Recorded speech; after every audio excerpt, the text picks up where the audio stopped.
You have, by the way, my Twitch channel, or should I link it to you? I will read out the questions loud, so you don't have to worry about those.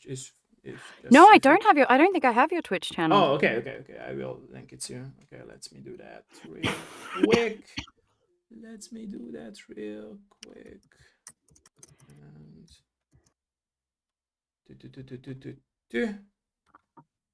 yeah, if I'm correct, I've sent it over now. Daisies. Okay. It's working fine. Let's make that. I'm going to open my website because I forget stuff I've done. It's okay. Use it as a reference. 1, 2, 3, 1, 2, 3, 1, 2, 3, 1, 2, 3, 1, 2, 3. Double. It is. It's number 100. That's wild. It is. I was grinding so hard, and I'm still is. Yeah, no, I don't think I could get to 100 of anything. I'm going to be honest. You will be able to, and I'm still that you did already, right? Let me sit into my original position here. I mean, that's passion, right? So that's passion. What drives us humans? So yeah. Yeah, it's true. Yeah. Okay. Let us know, by the way, ladies and gentlemen, if we can start here our today's episode. Let us know. I will double check everything as well, so I don't have to wait for people to get back from the chat. And then we can actually start for people. Everything is fine. Back from the chat. Everything seems fine. Okay, let me know if you can start, by the way. Let me know, Rhiannon. Let me know. 1 sec. Okay. Just realized my light's really bright, so I was like, oh, that's too. You know what? Let's just live with the lighting situation. Okay. I'm down to that. Okay, great. Welcome everyone in my very new episode of my Dev Live show. Today I'm joined with Rhiannon Moushall. I hope that I spelled your name correctly. Let me know if no. And I'm very thankful that I'm here today with you and you joined us for today's episode, and also very honored because, like I said, it's a milestone episode, so I'm very thankful and honored at the same time. Like I'm always saying, let's start with a little bit of introduction. So please introduce yourself for us. Sure thing. Well, firstly, thank you so much for the honor of having me for your 100th. That's really cool. Thank you. My name is Rhiannon Moushall. You said it perfectly. Thank you. I practiced. I'm a voice. I can tell. I can really tell, and I really appreciate it. I am a voice actor. I primarily work in games, but I also do commercials, a little bit of animation, that kind of thing. Some of the games that people might know me from are things like Warframe, Warhammer Rogue Trader, Rise of the Ronin, Aiden Chronicle 100 Heroes, and see, this is why I opened my own resume before this, because there are a lot of games. I saw that, yeah. But it's also interesting the ones people know you for. Oh, I did a teeny bit on the Dragon Quest III HD 2D remake that's just come out. Planet Coaster 2, Age of Empires Mobile. Trepang 2 as well. I remember that as well. Trepang 2, yes. Yeah. Oh my god, I love those guys so much. That game is awesome, yeah. It's such a fun game. It's always awesome. The script is fun. They are absolutely killer devs. Yeah. But yeah, Last Epoch. I'm very lucky. I've worked with a lot from, indie to AAA, and you get to see how all different systems work. It's really cool. But yeah, that's me in a nutshell, pretty much. Thank you for that. I appreciate that. So my very first question would be, what was your very first contact with video games as a player, if you remember those times of your past? Oh, yeah, I do. Okay. Excuse me. No, it's okay. I started playing games when I was about 3 years old in 1993. Okay. Early adopter. We had like a Sega, so I really remember playing Sonic 1 and 2. PC gaming. So I was very lucky. My parents introduced us to like really awesome sort of early childhood games, things like Reader Rabbit, but then also less appropriate things for children like Baldur's Gate 2, Neverwinter Nights. Yeah, that was sort of my and point and click adventures. I was really raised on sort of Sierra point and click adventures, Space Quest, King's Quest, Monkey Island, Full Throttle, all those. Nice. So from that point of your life, when you realized you love playing video games, what was the very first click or time at your life when you realized that you would like to work in the video game industry with games as well? Or you always had this drive for working in the video game industry? No, that's the thing. Okay. I grew up loving games, but because I lived in Australia and Alabama in the States for a little bit, um, I wasn't close to those industries, I see, I see, I so see, I didn't think of it even as a possibility, and no one in any course or in my schooling at any point said you could do that, I see. except once, a lovely voice teacher in my second year of university said, just offhandedly, she was like, you'd be good for voice acting." And I remember thinking that was the first time anyone had said it, but to be honest, I immediately dismissed it because I was like, "I I don't know how to see, do that." I was training for theater, musical theater, I see, um, and so I did musical theater for 10 years. Worked in, like, off West End, worked in Japan as a singer, did lots of tours, and then the pandemic hit, and all of a sudden everything was closed. So I had a chance to reconsider my life. I was very, very fortunate because my husband kept his job, so I we see, weren't destitute. I see, I see, I see. And I got some government assistance, so I was able to take the time to reskill, and that was actually the first time that so only 4 years ago was I like, "Oh, I could try this," and it was like puzzle pieces coming together because I was like, "I love gaming. I love acting."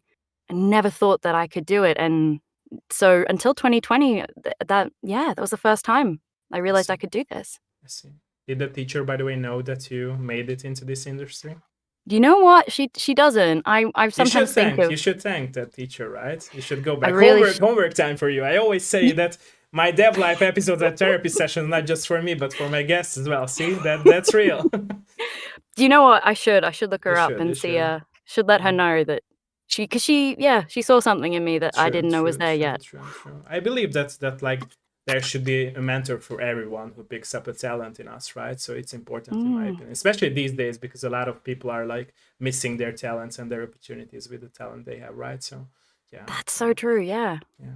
Was it by the way a scary step for you or like a very weird step for you when you first take this step in order to be in the video game industry as a voice actor? How do you feel about Um, it? What feelings did you have back then? Honestly, I wasn't scared at all Okay. because I felt like I had nothing to I lose. see, I see, I see. I said to myself, I was like, "I'm gonna give this a go, and if it fails, oh well, and if it True, goes true. well, I'll do it." To be honest, I got more scared as I started to work. I see, I see, I had a little bit of, I think, imposter syndrome where I was like, "Oh, I'm not good enough to be doing I this." see, I see. But before that, it was very, "This is so fun, this is so cool, I'm just gonna go for it, and if I suck, I suck." Uh, and I was sometimes I have to remind myself that I want that mindset back because that is I the most see. powerful mindset you can have, True, true, true, is that wanton, like, "I'm gonna do my best, I don't have to be the best, I'm just gonna do my best," true, and just accept what happens. true, very true. Very true. Like it's not a competition, right? So you are competing with yourself rather than others. Yeah. Yeah. Yeah. Yeah, I find that is something I think we all deal with daily. We have to True. remind ourselves, especially even when people we care about, like our friends, True, true, true, we true. look at them succeeding, it's easier to think, "Oh, I should be doing better," and it's like, True. "No." True, true, true, true, true. Did you always have this mindset by the way in your life, or is it something that developed out through your life? I wish. No, coming from theater, I used to be so jealous. I see. I got jealous at the drop of a hat, maybe not so much jealous, it was envious. I I coveted see. what others had. I'd be like, "Oh, they got that role," and I wouldn't blame them, I wouldn't feel malicious to them, but I'd be like, "Why didn't I do that? Why am I not that person?" True, true, true. Um, and after about 15 years of therapy, uh, I've gotten to a place where I'm a lot better at identifying I see. when that's happening, and, it's not easy, but I'm better at putting the brakes on those thoughts when they start to creep in and be like, "Hey, that doesn't help anyone, doesn't help them, doesn't help you," and just remove that and just keep the happy for them part. True, true, true. And also, it's a waste of time as having these feelings, right? Because rather you develop as a person and your skills rather than feeling those emotions, in my opinion, Yeah, at least. Yeah, yeah. But it's hard, yeah. like you said. Everyone makes those mistakes, so we are humans at the end of the day. Yeah. What was your favorite memory during the process of being a voice actor or actress so far? Ah, that's a great question. You know what? There have Thank you. been so many magical Okay, moments. you can name more, so I'm at all Um, ears. I think the first game I booked, Okay. which was an indie point-and-click adventure called Metropolis Okay. by a small studio called Pirita Studio. They're Okay. lovely. I remember just being like, I couldn't believe it. That I was like, "Oh my goodness, it's happening. It's happening." Um, that fueled me, and to be honest, and, like, I think that energy then drove me, and, like, the jobs just kept coming in because I felt free to go for everything, and I I kept see. getting things that I didn't necessarily think I was good for. I see. Um, but, also getting to speak on the main stage at PAX Australia about my work on, uh, Age of Darkness: Final Stand, that Okay. was epic, and I did my first panel there as well. We did, like, a funny, "Whose voice is it anyway?" silly improv panel, and that was electric being with all these people and just sharing what we love, and that felt so special. Anytime I'm also in the community, when I get to when I play a game that I'm like, "This is a beautiful game," and then I hear my voice as a part of it, it's like my brain short circuits a little because I just can't believe how fortunate I am that I get to be as I said, I have such deep respect for game makers at every level, like, for everybody from your I background art respect to that. I your respect that. Yeah. yeah, like, I've played them my whole life, and just to be a teeny piece of It's not somebody's a tiny piece. It matters really. It yeah, matters really, in my opinion, right? So oh, yes. To be true. clear, I don't consider it insignificant, but it always because voice acting is one of those things I feel like we are towards the end of the process quite often. I And see. so people have already worked so hard, often for many years before we even step into the room. Understandable. Yeah. Yeah. And so by that, I feel like a reverence, without sounding too silly, for their work and joining at that point. So yeah, I think anytime I play a game and I hear my voice, particularly when I played Warframe and I heard my voice, I was like I said, I just saw I like yelled down to my husband. I was like, "You have to come and hear this a minute." And yeah, it every time it's euphoria. I feel absolutely euphoric to be a part of these amazing stories. I see. I see. You talked about your favorite parts. What about the hardest parts of the process of being a voice Mm, actress? getting up every day and trying again. Um, I think I mean, that goes for everyone, doesn't it? When True, the true, true, highs are true. high, but when you're job hunting, like, I'm better at it now, a I lot see. better at appreciating when the downtime is there, 'cause if you're freelance, you don't know when you're gonna get a break or when you're gonna be busy nonstop. For example, like, this coming December, I was gonna be really quiet, and in the last week, I've booked up December. I see. And that's great, but also I'm like, "Ooh, maybe I should have rested more I see. in this last week." But having said that, you have to train your brain, I think, not to panic when it's quiet. Um, and also, another hard part is just when you really want a job and you don't get it. Um, that's heart I mean, everybody knows that feeling. It's so True, true, heartbreaking. true, true. Y You'll read an audition, sometimes you get shortlisted, you do a chemistry read with someone else, you're feeling like, "Oh, it's in the bag, like, I've got this." And then you get that email that's like, "They loved you, but" You and it's already like, know, but because of the word "but," right? yeah, you don't even wanna read on, True, you're true, just true. like, or you get recast. That's happened to me. I've I been see. recast before. Fortunately, never to be fair, I always try to check games when they come out, like, I either try to find a clip of myself I or find see. the I credits see. I just to see. confirm. Um, but I have been recast in like, the early stages before release and been told, which I really appreciate. And once again, it's learning to not take that personally. I'm pretty good now at accepting sometimes you're just maybe you don't match alongside the other voices. True, true, true. Um, it's not because you're a terrible actor, might be, but sometimes it's just because, one producer, like somebody with a little bit of power, doesn't like you. I And see. it's your voice. You can't become something you're not. And if you do try to play the game where you sound like what you think they want all the time, you will never please anybody. True. So yeah, I'd say that's the hardest part. I see. Thank you again for your honesty, by the way. I appreciate it.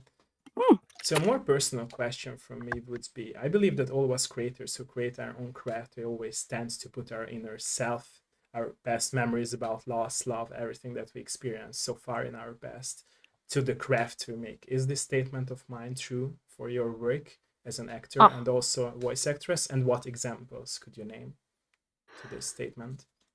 If it's true, of course. Absolutely. I 100,000% agree with you. I think it's part of why we do the creative arts is because I mean we're all trying to resolve something for ourselves, aren't we? True. There's a game that I can't announce yet, but I've been working on it for quite a few months now. We've just had our last session actually, and that has been really confronting. Dealing with certain issues that related deeply to my life. Not that I can dwell on that because I can't really talk about it, but I see. But that's probably been the most intense that like I've cried in sessions and had to stop and be like, this is touching on something that is deeply personal to my relationships with people I know, and but it's also beautiful. And once again, I feel really lucky to have a space to explore my story through the dev's story. Like it's almost like we're taking our dual experiences and putting them together to create closure, to just understand what happened to us. True. It's also a therapy session, right? Like I always say. Yeah, and exactly. And one that I can talk about. So Warframe, actually, it was a very interesting character. Her name is Scythel, and she's the courtier of fear. And they wanted her to embody just the emotion of fear, which is hard. Because, you know, and there's so many layers to fear. And actually, I have anxiety.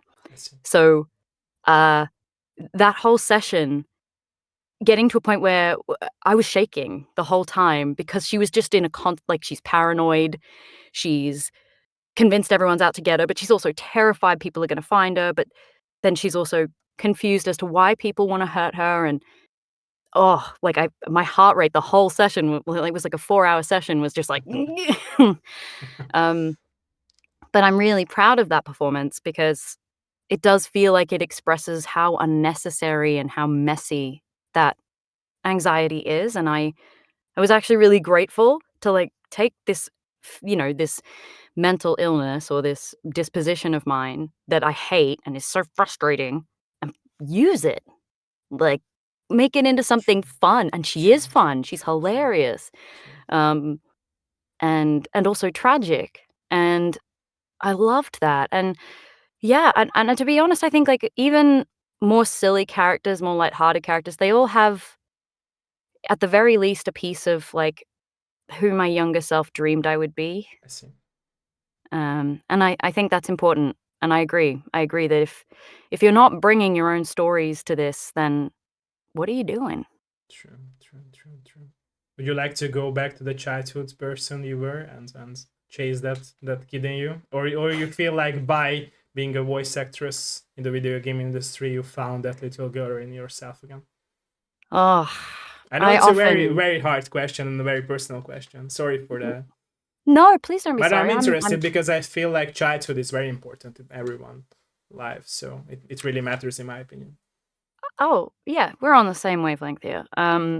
Absolutely. To be honest, one of the ways I deal with that sort of that jealousy I was previously talking about. So an exercise I have is I close my eyes.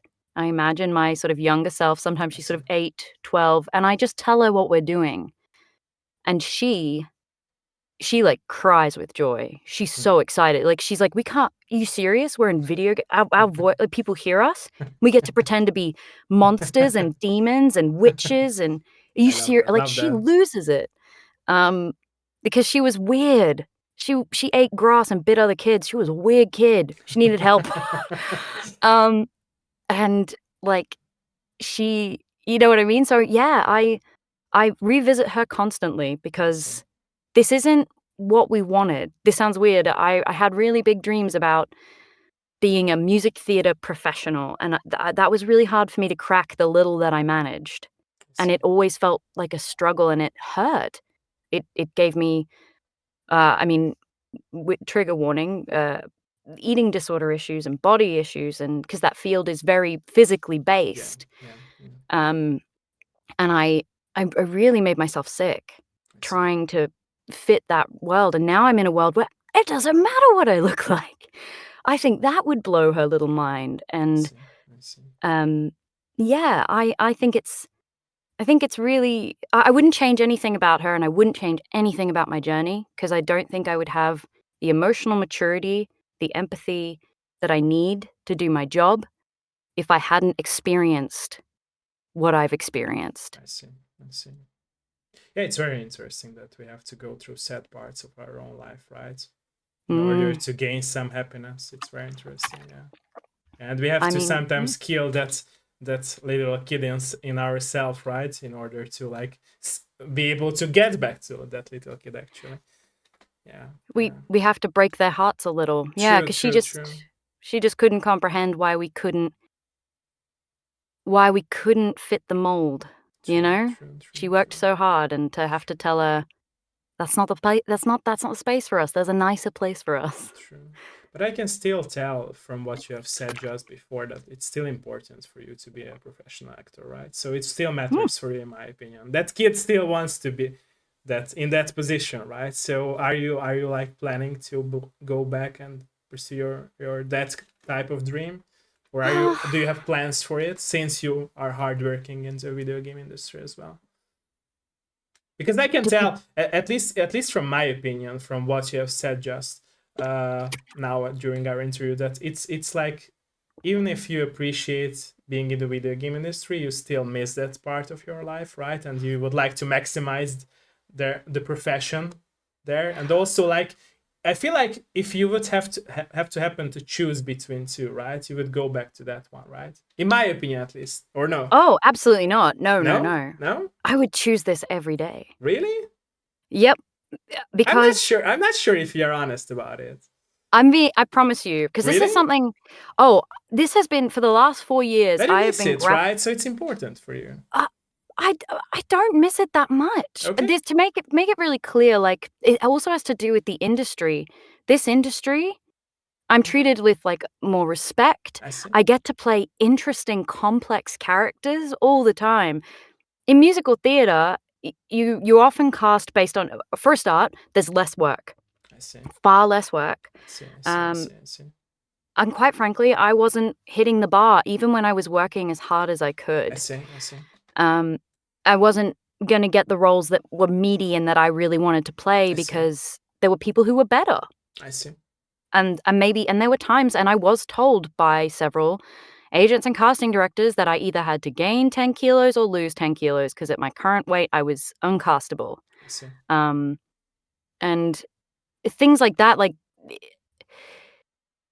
as much as, like, being on stage and when I was performing brought me so much joy, it would be a moment, an instant amongst a sea of disappointment and self-abuse, and quite frankly, I was tired. This industry is one of the fastest growing in the world. Um, and like I said, the diversity every day is different. Quite frankly, True. True. that was True. something True. that I found hard about theater anyway, was playing the same role every night. And if it's not a particularly interesting role, like if you have 3 lines and then that's it, and you have to do that every night for a year, that's that's really boring. I see. I see. And, so to be honest, I'm not saying, like, I haven't given up altogether, but Yeah, even I now can when tell that because like I always believe in this, that people who like suffered from like rejection and all kinds of sad things in their career, they start to like question themselves more, right? And they mm, end up in this situation where like they if they can transition to a very other place within a very other career or different career, they will start to lose that drive that they had for the first career and passion of theirs. But still, I feel like they will always go back to that. really? Yeah, yeah, yeah, Ah, yeah, yeah. I see, I I, I I I see it. I see it for so many friends of mine did that too. Like they had to like pass 10 or 20 years to realize that, and somehow yeah. life always gave them an opportunity to go back to that career of theirs.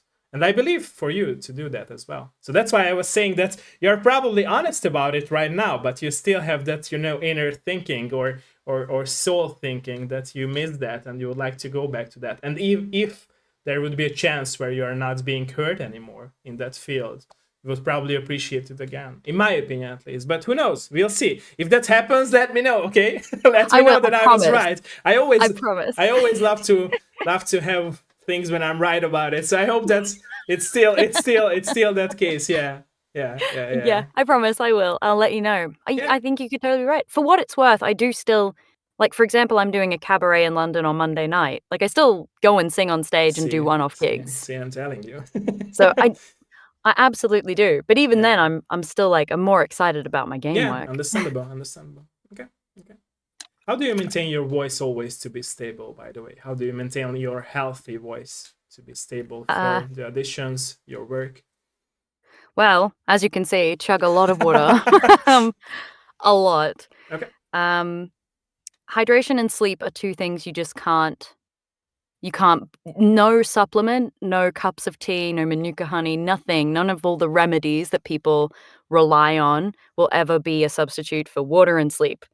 So for me, I prioritize like minimum 8 hours a night, which I'm very blessed to get because I'm self-employed. So I can roll out of bed into my office most days when I'm not in studio. And I don't have any kids. So I think it's a different ballpark if you have children. True. But even because I trained in musical theater, I grew up with a lot of, from a very young age when I had singing training, we would do vocal warm-ups. I understood the limits of my own voice. So, for example, never working beyond pain. So in video games, we often play roles that shout or scream a lot. I see. You have to be super careful that the second it hurts, you have to stop. Even if that means scheduling another session to finish what you've done, you have to be honest with devs.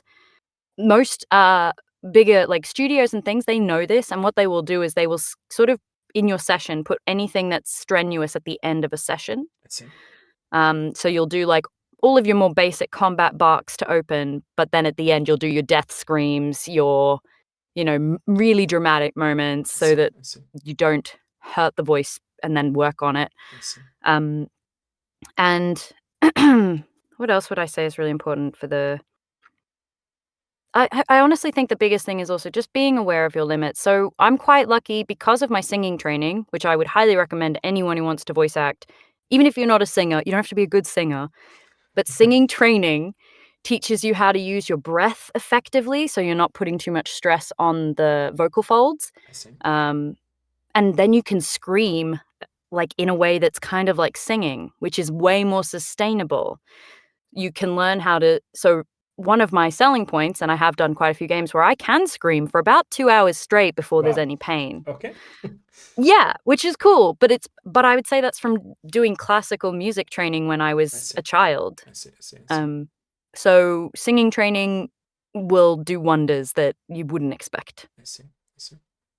Have it ever happened to you that you had to work on multiple projects at once? And how did you manage to balance the not having influence from one to another project?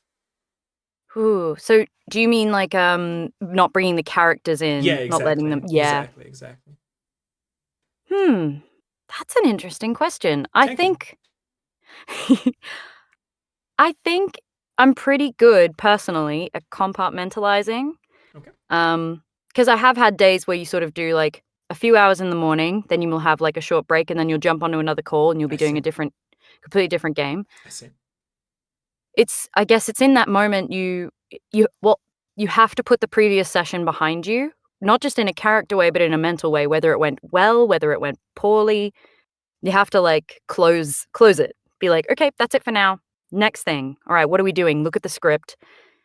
Get in the headspace. A great way of doing it for me as well is I'll listen back to either the audition I sent them or if we have previous recordings and then talk a little in the voice, improvise a little in the voice, make sure I feel confident that I found where they live again. And maybe that's it. I'm quite simple. My brain doesn't hold a lot at once, and which is kind of a blessing because once the other session's done, my brain's like, "Oop, next thing." So that So helps. yeah, I'm kind of lucky that I'm not that deep. I see. Okay. How do you choose your projects, by the way, or the projects choose you, or both? Ooh. I would say I'm pretty open, Okay. like to So most you're not projects. picky about projects, right? Generally, no. Okay. I will take into account. Obviously, there's sort of a scale. Like there are indie projects that maybe can't pay a lot, but if they look like they're going to be really enjoyable, an awesome team, like I'm willing to do that. I see. If it's an indie project that can't pay a lot and I'm not particularly interested in the script, like if it's not going to challenge me or interest me, I'm not going to waste their time. I see. You know what I mean? So I won't take that. It makes sense, yeah. Exactly. This has to be a win-win situation for everyone at the end of the day, right? So that's precisely it. But if and my agent will send me auditions that either the studio specifically know me, I see. so they'll be like, "Oh, can Rhiannon read for this because we think she'd be good for this," and I usually trust them, even if I look at it and I go, "Ooh, I don't think I would," but they generally know what they want, so I'll go for it because they've asked for it. Sometimes very rarely, but sometimes she'll send me an audition that I'll try and read it a couple times, and if it's really not sitting, like if I'm like, "Ugh, I'm not enjoying this. This is difficult to maintain." I'll just send it back. I'll be like, "Look, I'm gonna pass on this one." But to be fair, I rarely do that because I do think we get in our own heads and decide for ourselves what we can and can't do. And quite frankly, I think most of the time we're wrong. Once again, particularly for indie projects, if they send me 10 female roles, I'll probably send them an audition for every single role. I see.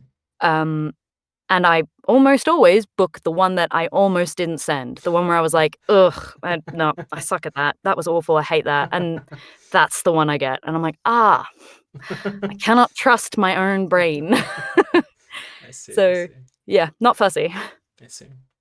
Have it ever happened to you, by the way, that you had to change your voice totally for a role that you get? Oh my god, yes. Because I have a bit of a bastardized accent. I'm Australian, but there's American influences, and now I've been in the UK for 10 years, so there's British influence.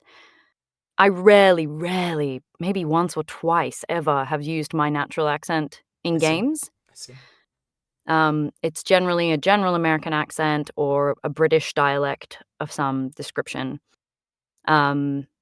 And then once you're changing accent, your vocal quality will instinctively change because where Americans place words is different to where Australians, to where British. And so, and quite often one of the things that I will do a lot, especially on indie games, is play like 15 characters in a game where they'll go, "We need 2 lines for these 10 NPCs, all different accents, all different placements, because they're gonna be scattered throughout the world."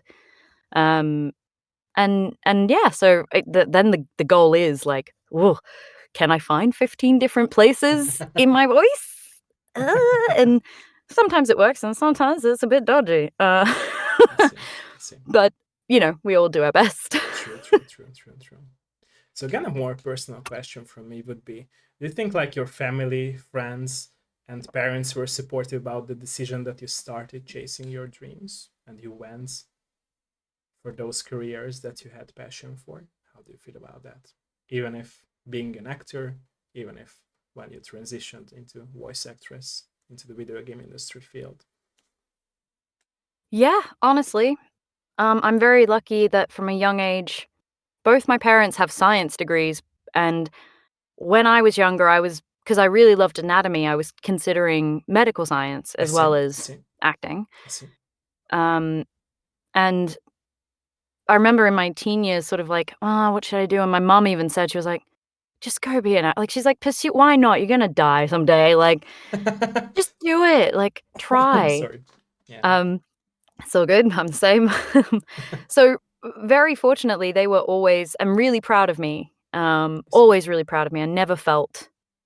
They never were like, "What's your backup?" Or, "Ooh, what if it doesn't work out?" They were like, "If it doesn't work out, you'll get another job, like, you'll do something else." True. And then when I moved into VO, yeah, I think everyone was just really excited for me because I was excited, so my family when I was like, "Oh, I'm in games now," like, I think particularly, like, my older brother said, like, he felt really cool that he could say to people like, "Oh, yeah, she's in Rogue Trader, hmm." Um, and He that was made the me cool really kid, right? Yeah, yeah, exactly. Um, so, yeah, wildly supportive. My husband, super supportive. Like, Nice, nice, poor nice, him, he nice. works from home quite often as well, and before I got this nicer, more, acoustically treated booth installed, he had to listen to me screaming all day while he was on call. I'd have to be like, "Sorry, that's my wife, don't worry, she's fine. It's the job." Maybe it's an So OnlyFans job. Who knows? yeah, they don't know. To be fair, he'd always be like, "She works in games. She has to die a lot. She's not just shrieking like that for no reason." Um, eh, so yeah, and I mean, even he said, like, because this career, quite frankly, is way more stable than theater ever was, True. um, he feels very comfortable because he's like, "Well, if I die, at least she's fine." Like, Very so, true, very true. uh, yeah, very lucky. Only ever had buckets of support. I see, I see. Do you think, by the way, it's important for you in life to have this supportive, mentally supportive background?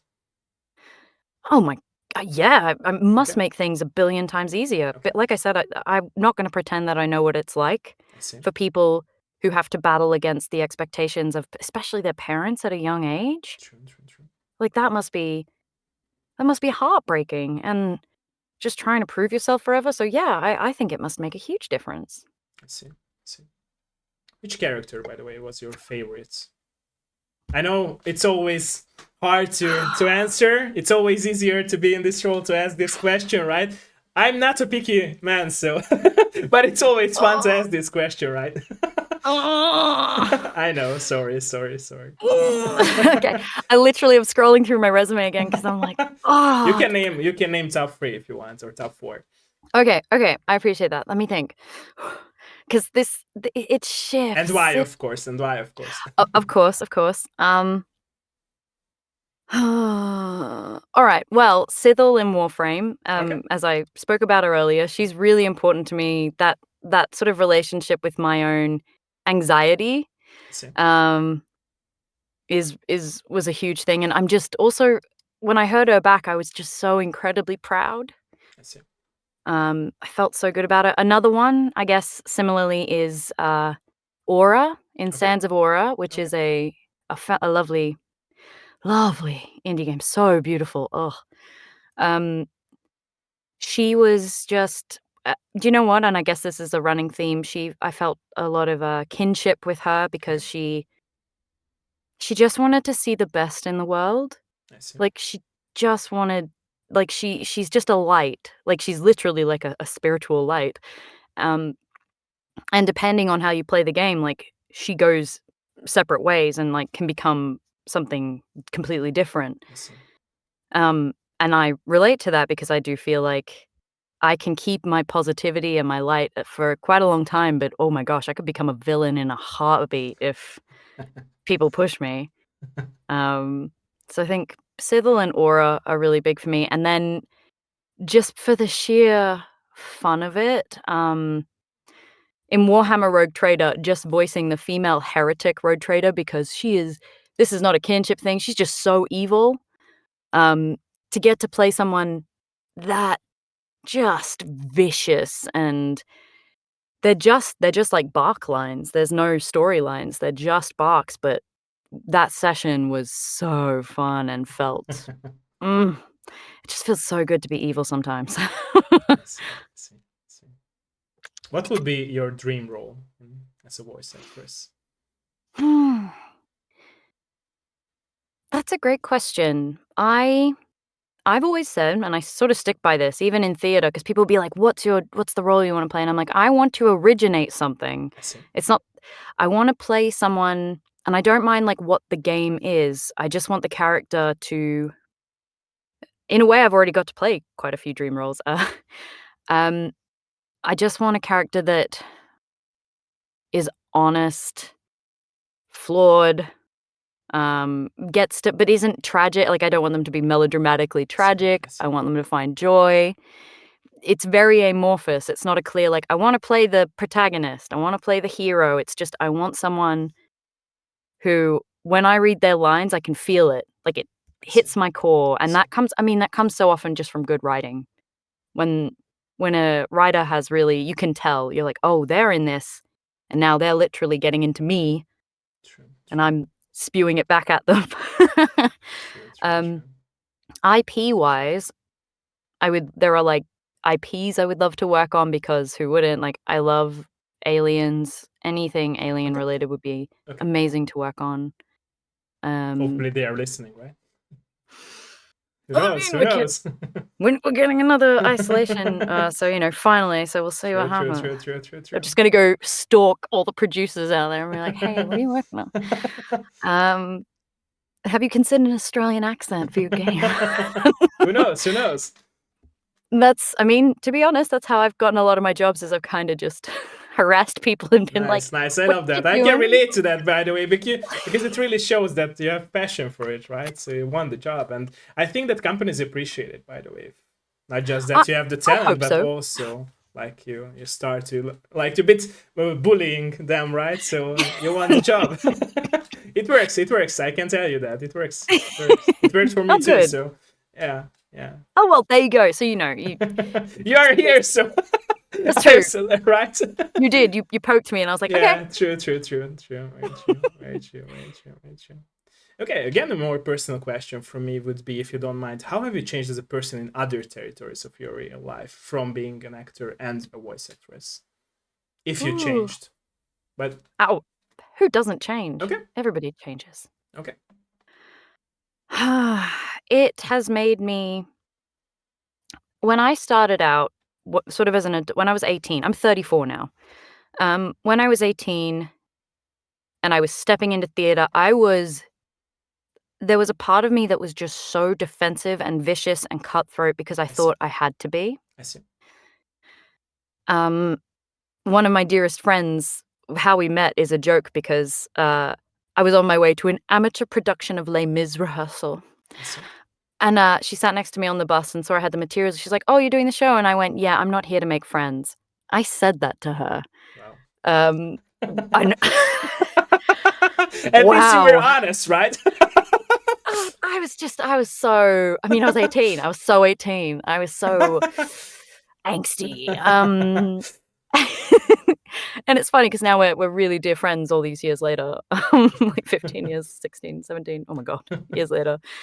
And we laugh about that. I was very defensive because I put up this armor, and this career slowly sort of broke it down. And in theater, it broke it down in a bad way. Like, I started to crumble under the weight of expectation and just the work schedule. I was getting up at 5 every morning. I was very disciplined, like going for 40K run, and I was killing myself. And then when I found voice acting for games, I rediscovered the joy of the acting. Just part of why I said, I feel so much safer here, and not getting things doesn't hurt me as much anymore. True. It's so easy to be like, wasn't for me. Like, for the most part. Occasionally you're like, I wanted that. But I mellowed out massively. Obviously, a lot of therapy helps. I highly recommend everyone gets therapy if you can. True. Because we all have bits and pieces that can definitely be dealt with. So being in games specifically, the move into games just made me so much more chill. It made me appreciate myself and love myself and appreciate my flaws and be okay with sucking. Like, some of my performances suck sometimes. And that's okay. Like, to be in a place where I can not beat myself up and go, okay, well, all right, how can we fix that? How can we, when a director says to me like, oh, that wasn't a great read of that line, I'm not going to be like, kill me now. I'm just going to go, okay, fair. Let's try again. What should I do different? Like, I'm cool with sucking. And I think that's a huge thing that's changed about me. And it's only through years and years of rejection, taking direction, and I'd say massively changed me. True. Which is your favorite video game, by the way, as a player, of course, or favorite ones? Okay, because this is tricky, because you go through like phases as a gamer. True. Very true. and gaming has changed so much over the years. Name from the phases then. So when I was a kid, it was definitely like Space Quest and Monkey Island, and they were really for me. Baldur's Gate 2 and Neverwinter Nights. Played the heck out of it. Nice. Then I fell off gaming when I was a teenager, because I was so focused on my training. I see. But then, and how I met my husband actually was, I was on exchange to a university here in England, and I walked past his room and we were dorming together, and he had a really nice gaming PC. And I was like, "Ooh, can I play something?" And I was like, "I haven't played in ages." And he was like, "Oh, okay, well, sit down." He was like, "We're gonna start you on Dragon Age Origins, and then we're gonna move on to some Mass Effect." And obviously, and now, you know, we've been together since then. So that was it's like 14 years. And so those games, specifically the Mass Effect trilogy and Dragon Age, really got me back into gaming as an adult. I see. So they mean a lot. But then I'd say in recent years, games that have like really affected me. So Witcher 3 is some of the best writing. I'm very RPG and narrative driven, as you can see. I think Witcher 3 is almost unparalleled in its writing in recent years, and Disco Elysium similarly, Nice just choice. what are those things where you finish playing and you're just like, "Oh my god, I feel changed." True. And at the moment, just recently, I'm playing Spiritfarer for the first time, and I'm finding that similarly just transformative. But like overall favorite, there's so many. I know, sorry. You know, and you start thinking about, because I also play so many. I love a short indie game, you know, like 6 to 8 hours. Because as you get older and you're busier, I don't have the time. Yeah, true. Yeah, and I love a complete story. So I love Wadjet Eye games. Like I played Unavowed and all the Blackwell games, and I love Dave so much. He's so good. Yeah. And I finally get to be in his game. I'm like, yes. Those, just like a nice contained story where I can finish it and feel some sense of completion, because I'm also a bit of a completionist in games, which is a really big problem. Because takes more time to finish. Yeah. Oh my gosh, and maximize everything. Baldur's Gate 3 legitimately took me a year to finish, because I also have a thing where like I like to replay combat. I see. So I'll finish a combat and be like, "But what if I'd done this?" And my poor husband obviously finished it in like a month and was like, "Can we talk about the ending yet?" And I'm like, "No." I'm still in the first act, and I'm replaying everything with different people with different strats, because I love Divinity Original Sin 2 as well. That's for that reason. Yeah, fabulous game. And XCOM 2, my strats as well. God, I love strats. All right, I'm gonna ramble. It's okay. I love that. That did not give you a solid answer. No, it's okay. It's okay. Could you imagine, by the way, yourself making a game around your character that you play, or even making up your own story for a game? Oh, yes. Okay. Oh, I also play TTRPGs because, like, yes, I love telling stories. I love being a great big nerd. Love that. And part of when I was playing Baldur's Gate 3 as well, like, it was I do find it hard sometimes to replay games, because I'll tell the same story. I see. Because I'm very attached to how that character interacted and what they did. And I see.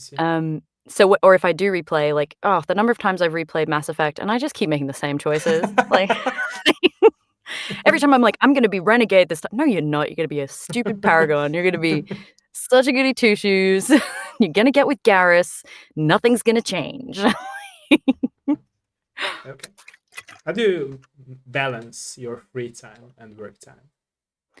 Oh, I don't. Nobody does, right? No, I know. And do you know what's unfortunate as well is, like, working in games. When I have game time now, a lot of it sort of goes into two areas. I've played a crazy amount of Phasmophobia with my sister in Australia, like an absurd amount, but it's just because that's the game she likes to play. So it's not that I love Phasmophobia. No offense to Phasmophobia. It's jank. But it's how we hang out. I have been playing Helldivers with mates as well. We used to play tons of Left 4 Dead. to, because nice. that was a Good old perfect way. times, yeah. Oh, and we went back to it again recently. I was like, I love this. Back for Blood just cannot capture the charm of Left 4 Dead 2. So if I'm social gaming, then that's what I'm going to play. But then quite often, if I've got time to game, I'll use it to play a game that from someone I want to work with, or a game that I worked on, so I can find clips for my reels. So I'm not really getting to just play games like everyone, your Steam library is just overflowing with games you bought on sale that you're dreaming of playing. So balancing this is okay. I'd say that's something next year. I think I want to make a focus is getting really serious about my cutoff times for things and looking where I can outsource some tasks. Being a freelancer, and being, quite frankly, a very freakishly controlling freelancer. I don't like other people doing things for me because I like to do them my way, even if it's super inefficient. I need to get over that so that I can have more time to play the games I want. So I am, however, I'll say I have usually, for the most part, been pretty firm on weekends. I think if you are a freelancer, and obviously everyone's in very different situations, it's tricky. I'm so lucky. I'm full-time VO. If you've got a part-time job on top of that, as so many of us do, because we've got to live, it's so hard to then go, all right, my weekends are just for me, because often your weekends are when you're gonna do your VO. But I'm lucky enough that I've been able to be like, no, unless it's very, very I've backed myself into a corner and booked too many things, which is my fault, then I will say to clients, especially localization clients, because in China, I dub a lot of Chinese mobile games. They work 6 days a week, so they will contact you on a Saturday. And I've sort of had to, over the years, drill into them, I don't work Saturday, and they're always like, "Please, could you just do that?" No. It's Did just they a offer couple you lines. more money or no? No. No. That's the thing. They're still offering the same rate, and I get it but it's a cultural thing, because then they're like, True. "Well, I'm Their working. work ethic You is should totally work." different. Yeah. Yeah. And So they cannot understand others, right? Because it's totally it's different just so thing. different to what they know. So, but fortunately, I will say they are completely respectful, and they are respectful of that now. And if they are desperate, they will always ask in a very I'm so sorry, but but could you please at least consider or reconsider it? Yeah. And if, and I like them, they are a long-term client, I'll be like, fine. But then they always send me the most beautiful thank you emails where they're like gush and they're just like, you're amazing. So nice. yeah, that work-life balance is definitely something I'm learning. I see. I appreciate that. How your perspective as a player changed from being a voice actress for so many years with so many experiences? I already thought games were amazing. I see. Now I just think that I'm like, More I notice amazing. yeah. I notice everything down to sound design. My respect for audio engineering as well has been I can hear what is good and what isn't great. I could tell when someone's cut corners or when someone has repeated the same thing or they haven't exported a file well, audio-wise. I can hear that really, really easily. So I have crazy respect. My respect for indie devs especially, knowing now what goes in to making a game successful, just to get it out there and how hard they have to work. It does mean so I'm much kinder. I'm not as near as critical of most, because I respect exactly how hard things are. And if I can see that someone has genuinely tried, and even if it's buggy or something doesn't work and I can see they're trying to fix it, I have endless patience. I respect that, yeah. Yeah, I don't think I ever give a game a bad review, because I also understand the value of Steam reviews, especially for indie devs. And I will always review a game and I will always give a thumbs up and call it positive, even if I'm going to give critique, because I'm like, that thumb is so important. True. And then if I have grievances that I think are only because they've done their best, then I'll just say, hey, I think, the UI was a bit tricky to use. I'm not going to go, the UI was bad, so the game is bad. that kind of thing. Yeah, exactly. Because at the end of the day, reviews have to help developers, not like be harsh opinions to hurt Who their gets help? feelings, right? So it doesn't help at the end of the day. No, they're not going to get better. They're not True, going true, to. true, true, true, You're not going to help their studio grow true, true. unless, like, occasionally I do play a game where I'm like, these people are taking the piss. Like, this is just bad. They've cut corners. But it's rare. It's very rare. Sometimes I get really mad at the Faz devs just because I'm like, what is this? Why do the doors not work now? Or there are But those games where you have to jump with foods, yeah, you know, those games, those yes, one-click games. precisely where I'm like, okay, well, you made what you made, and you know you did. True, true, true, true, very true, very true, very true. Okay, going back to the career of yours as an actor, what happy moments can you describe from that part of your life? Because I assume that you had some very happy moments in that Oh field my too, god. not just like hurting ones like you mentioned. What would be your favorite parts of that life experience of yours? um, well, when I got a contract in Japan, so I was singing in Japan for a year I at see. Universal I Studios, and see. that was a dream come true. That was like, because I grew up learning Japanese at school I see. and had always dreamt of living there, working there. So when that happened, that was like the stars aligning, and honestly, one of the best years of my life. Just from experience, like, I was out every day on my bike. People thought I was crazy because people were like, "Oh, I'm just gonna stay in," and, no. I was exhausted, but on my weekends, I was, like, on the train, visiting places. Nice, nice, I nice, was I nice. was everywhere. I probably burnt myself out in that year because I just wasn't taking downtime, I see. but I was like, "This is the opportunity of a lifetime to sing every day," which I love doing, and then see this amazing country. True, true, true. Um, so I did that, and that was fantastic. Then, yeah, I just got to do a couple of musicals. I got to play I see. Jo in Little Women, I see. and that was a dream role, and just the best cast, like, the loveliest people. Every day we got ready, I felt, yeah, that similar to how I feel now recording games, I just felt euphoric. I felt like this is what I meant to do, I and see. I see. yeah, absolutely beautiful, amazing joy. I won a couple of awards, and, that always feels nice because 'cause you're like, "Ooh, I'm good." True, true, Um, true, true, true, which is true. so silly because obviously awards are subjective, True. but it's nice to be But you acknowledged. have to sometimes boost your ego. I respect that because at the end of the day, who will boost your ego, right? If not awards or people's appreciation, right? So at the end of the day, you Mhm. have to have that as well in your life, in my opinion. Because like if not, then you will start to question yourself, which ones end up Yeah, which thing. whi which I think is a shame, True, because I know so many people who are exceptional. They don't have any nominations, they don't have any awards, true, but that true, true, doesn't mean anything, true, honestly. true, true. Um, but yeah, just I think most jobs I did. I think when I started to end up working a lot in children's theater, that's when it went a little bit downhill because children's theater is exhausting. I love kids. I used to teach. Like, on the side, I would teach singing, dancing, and acting to I kids, and see, I see. I love them. They're so crazy. They come up with the weirdest, best stuff. Like, when you're like, "Make a scene," they'll start doing stuff that you just blows your mind. They see the world so differently, True, very and true, very true.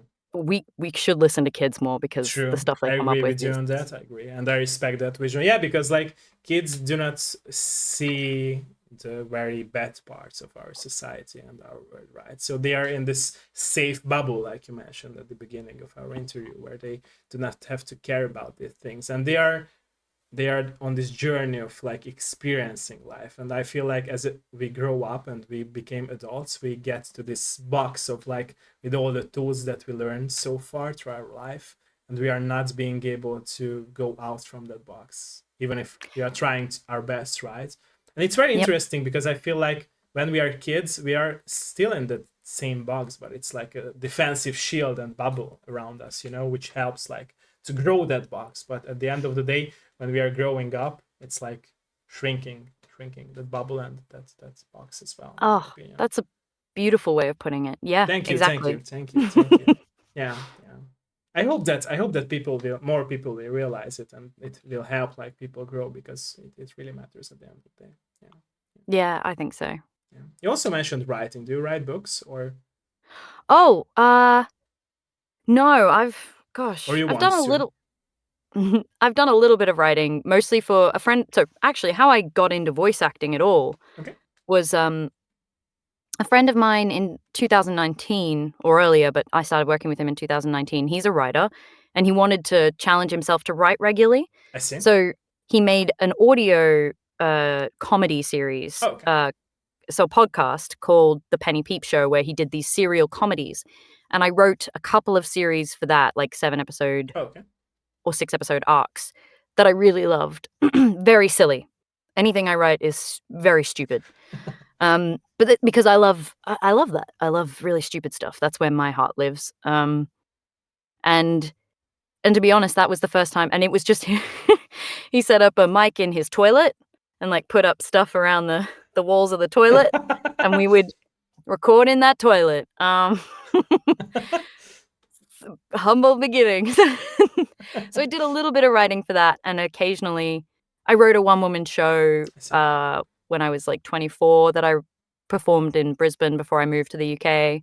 So I occasionally write, but it's just for fun. It's one I of see. those things that I enjoy doing, but very much a hobby. I see. I see. You also mentioned that you always loved to challenge yourself. How would you like to challenge yourself as a voice actress for the future of your life? Mm. Well, at the moment, a big challenge for me is, improving and tightening a lot of my accents. I Okay. wanna get better at the range I can produce that are accurate as well. Okay. Because a Okay. lot of us can be like, "Oh, yeah, got a Cockney accent now." And like, yeah. I Sorry. wanna be able to get them to a point where everything is nice and very not that bad. Um, so for me, that's like a ongoing long-term thing because I see. accent refining and accent definition is a slow process. It's not something you I can see. just I see. people make the mistake of being like, "I can learn an accent." I'm like, "It does take a long time and lots of influences and a coach," and, um, so that's a huge challenge for me. I think, I wanna challenge myself to be actually, I mean, uh, to be honest, on, like, a personal level, I wanna start giving back to my community more. I see. So, I'm doing pretty good now. So, I'm sort of looking at how I could maybe start free introduction to voice acting workshops where I live, where I can invite young people maybe for a donation to a charity or something in town to come and sit down and we can talk through like because it is one of those things that I think unless someone tells you how to get started, True. you have no clue where to True. start. True. Very true. Very true. Very Um, true. and not everybody has That's access the to mentorship that I always talk about. That people miss that mentorship in our real life. That they lack of because even if they have a talent in something, they don't know what to do and how to start. Right. So you need that mentorship, in my opinion. Yeah. That's Yeah. exactly it. So that's something a challenge next year. Once again, that's one of my 2025 goals is to set up just at least one local intro to voice acting workshop that anyone can come to where I talk about how the basics, like how to set up a I studio, see. I how much see. money you need to start, I see. what's expected, all that sort of stuff, just so it demystifies it.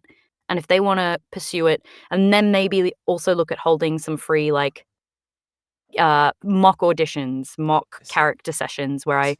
pretend to direct them or send them a brief and they have to come in and perform it for everyone and we can give each other feedback.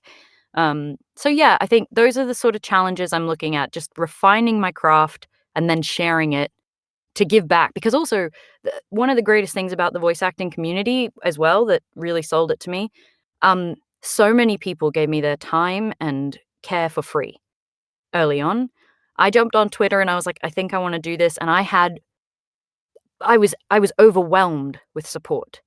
I had people going, "Oh, you should look at this, invest in this mic, here's some stuff, look at this, da, da, da." Um, Here are auditions. People were like, "Here's an audition, go for this. You should try this." That is, once again, so different to the theater world where people covet information. They do not share their True. True. connections. True. They are And scared, probably, right? And exactly, compete with and each other. precisely, and while I'm not saying that I expect people to give me, like, all of the work they've True. put into True. True. networking, True. but Understandable. Yeah. but it was just like, "Here's a link," or people even now, and I do it to others as well, they just go, "Oh, I saw this audition, I thought of you, so I'm emailing it." Or I'll see I something and I'll be like, respect "Oh, that. have you contacted so and so? They'd actually be perfect for this role, not me. I mean, I'll go for it, but I think you want them. And it's that sort of thing. So I want to keep spreading the community outwards. I see. Speaking of this topic, what would be your advice, by the way, for those people who would like to try themselves out or start their career as a VO? Yeah. First off, I think the most important thing is actually the acting. Okay. Before you even get the equipment, if you can get yourself into a local theater group or improv class, even just watching videos on YouTube, like you don't have to invest loads of money. You don't need to go to an expensive school. I see. But the acting is something that if you don't have that foundation initially, it's going to be really hard to even break in. I see. So get yourself some solid acting. Then when you can start investing, you don't have to invest big. I think some people think they need to be able to, like, I just bought this booth. I got this booth installed like a few weeks ago. I see. Before this, I was using a blanket booth that I built on PVC pipes. And my first setup, while pricey, like it was all up for my Rode NT1A mic, my Scarlett Solo, the booth was about £400. And I used that to record like Rogue Trader and Warframe and massive games and national commercials just fine. You don't think that this is what you have to have. Always look for secondhand deals, vet sellers, but like you can go cheaper. And then when you are ready to start doing unpaid projects. Go on to Casting Call Club. Start collaborating because there's so much freedom in being in a safe space where you can make bad stuff. Like you should make some bad stuff. You should do accents poorly to start. Like make big mistakes, but do them in safe spaces where you can listen back and learn from your own stuff. I think for me, that was the Penny Peep Show podcast that my friend recorded. It was so silly. So silly. The stuff we were doing was really dumb, you but also the so fun. to have experience and learn from your voice, right? To have fun with your voice as well. Yeah, and discover what you're capable of. Can I? He was great. Kieran, my friend, he'd be like, I'm going to give you this character. And I'll be like, oh, it's an Irish accent. I'm not good at that. And he's like, okay, well, we'll find out. It's not great. But it also was like, we were just laughing and being silly. And now it is an accent that I'm refining and working on. And it's, because my ancestors would be kicking me if I didn't. But the thing was, I had a place to try it safely. No one's getting paid. We're all just there for fun. True. It doesn't matter if it sucks. So true. Get acting, invest small. It's like being a kid, right? Play with everything that you see and try it out. Like learn. Yeah. Precisely. And then if you do have a bit of money, and you want to invest in like more VO specific training, I highly recommend Gravy for the Brain. Okay. That's how I sort of first set up. They do a subscription fee, but they give you access to a massive archive of videos on everything from mic technique to audio engineering, etc. Really, really good. I see. You mentioned, by the way, Japanese language. Is it something that you would like to learn on a higher level as well, and to be able to use your voice on that language as well? Can you consider it being a voice actor for Japanese language as well? I would love to, but I'm never going to be there. I was okay. Like I'm pretty decent. I could hold my own while I lived there, but I will never be without an incredible investment. I don't think I'd ever be capable of performing it because you would just hire a Japanese VA because there's so many good ones. But I'm really rusty now, but I do it for the fun. I see. So going back to your voice, when was the first time when you discovered your own style as a voice actress? Oh, do you know what? Probably during the Penny Peep Show. Okay. Doing that really exposed that I liked. I was very characterful. I see. That's another thing I think when you're figuring out your niche, you have to learn to love your natural voice because that's the only thing no one else is going to have. I see. So while character voices were important, it took me a while to learn what made my natural vocal sound appealing. I see. And not run from it, and not try to cover it up or try to hide it, which is the instinct because most people just assume, oh, well, my natural voice isn't very interesting or I see. entertaining, and actually, that's the one thing that a casting director is gonna go, "Oh, I haven't heard that before. I True. haven't heard that person's voice. I like that." Um, so I think Penny Peep Show let me play with the extremes and discover I really love doing extremes, but then it took a couple of years for me to reach a point where I was like, "Oh, actually, just this level where I'm at, this is a really valuable tool, and this is actually my niche, really," and it kinda is now. I see. I see. So we touched a lot of topics here. Before I go into some questions from the chat, I would like to ask you, is there something that we missed as a topic and you would like to talk about? Ooh. I don't Anything, think so. even if it's like We've acting been or voice acting or anything. we've been very thorough. I mean, just overall touching more on the mental health side of Okay. things, Okay. um, I think just if you're coming into this career or in games in general, um, it's a brutal, especially now the industry is in such upset True, true, true, and true, true, people are absolutely losing their jobs left, right, and true, center. true. Um, Devote some time in your life to making sure you have a healthy support network. That's not something that just happens. You actually have to build that. And if you True. can't afford therapy, I understand, but if you can get access to even free resources, use hotlines. Don't let yourself reach the point where you're at rock bottom. Like, get help sooner. Talk to people. Let people know you're not doing okay. Make sure you have groups around you that you True. can turn to, because True. just because this industry is, like, so up and down, True. I worry about people. I do worry Yeah, me about too. Me the too. the Me too. toll. Yeah, yeah. And like I said, it's connected to the mentorship as well, because I think that a good mentor who helps you also mentally will be able Mhm. to like bring you up to that place where you should be, right? With your talent and with your personality. Yeah. Yeah. Absolutely. Okay. Thank you for that. I appreciate that, by the way. Thank you. Are you down to go into some questions before I ask some more closing questions Yeah. with my chat? Thank you. Thank you. Let us know. Let us know, by the way, ladies and gentlemen. Oh, there is also already questions. Okay. Sorry for that. It's okay. Okay. Let me read back the chat. Oh, Pendrive said that you have a very characteristic. I'm not sure if that's the right word in English, but like a very known voice, and he probably heard your voice before, but he doesn't know Oh. where and from which game. Yeah, yeah. He also plays a lot of games, so Oh, yeah, yeah, no, yeah, I yeah. might be floating around in your games. I Yeah, do true, play true. I've done a lot of little, like, NPCs for things here and there. Thank you for that from Panda. Okay, Minnie is asking, how did you get in connection with the Bridgerton show? What Ah. was it like?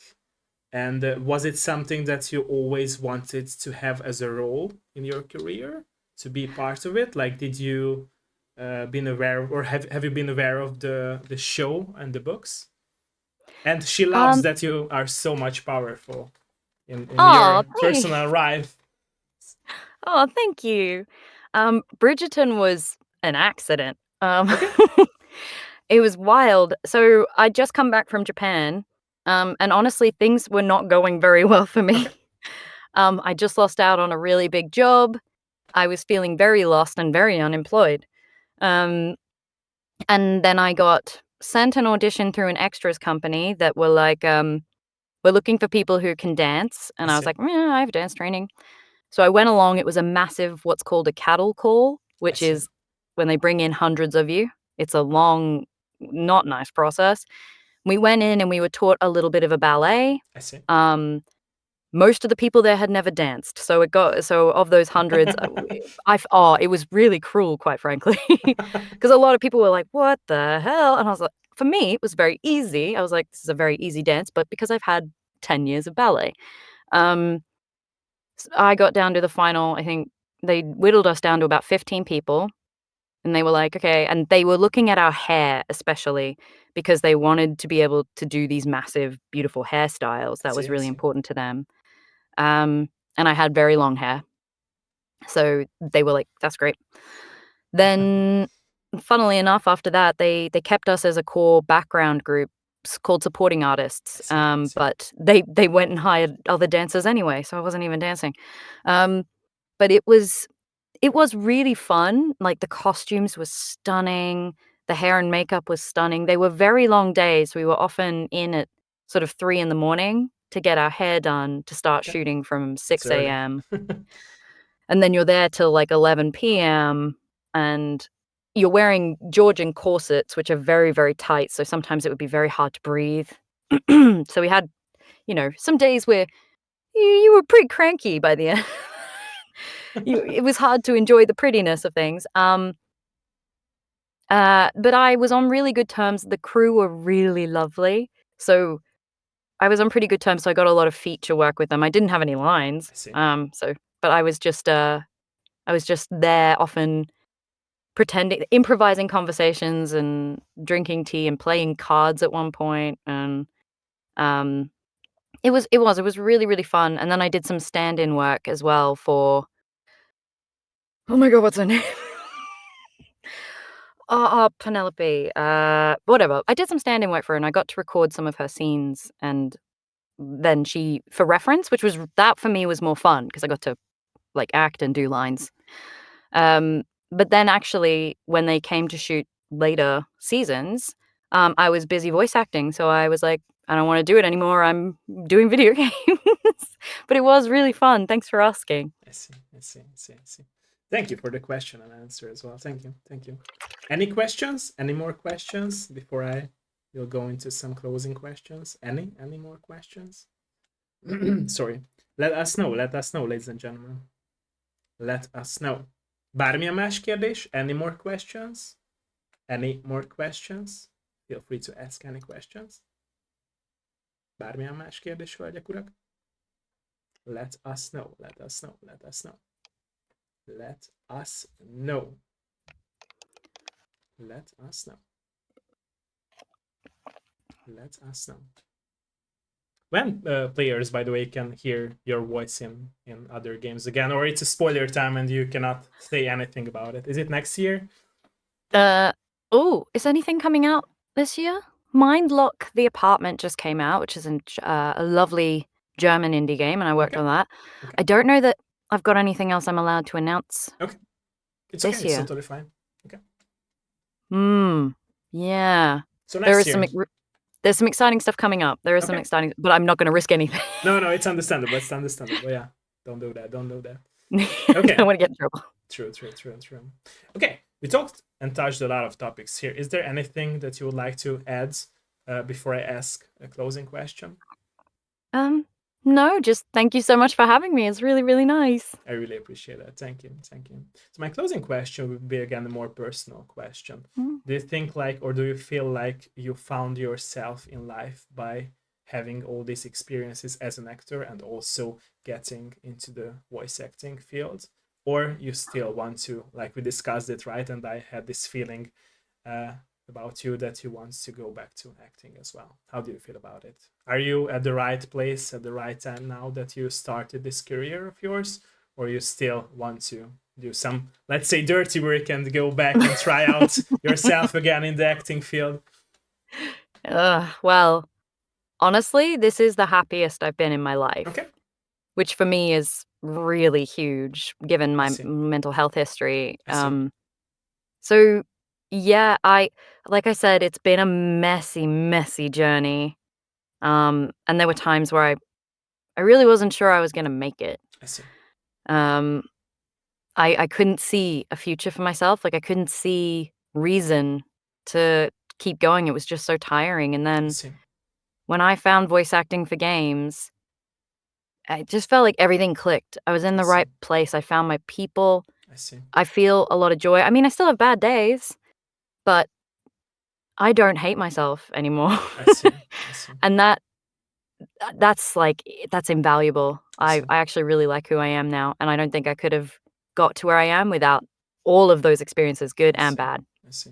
So do you think by speaking of this topic that that little girl in you is happy now?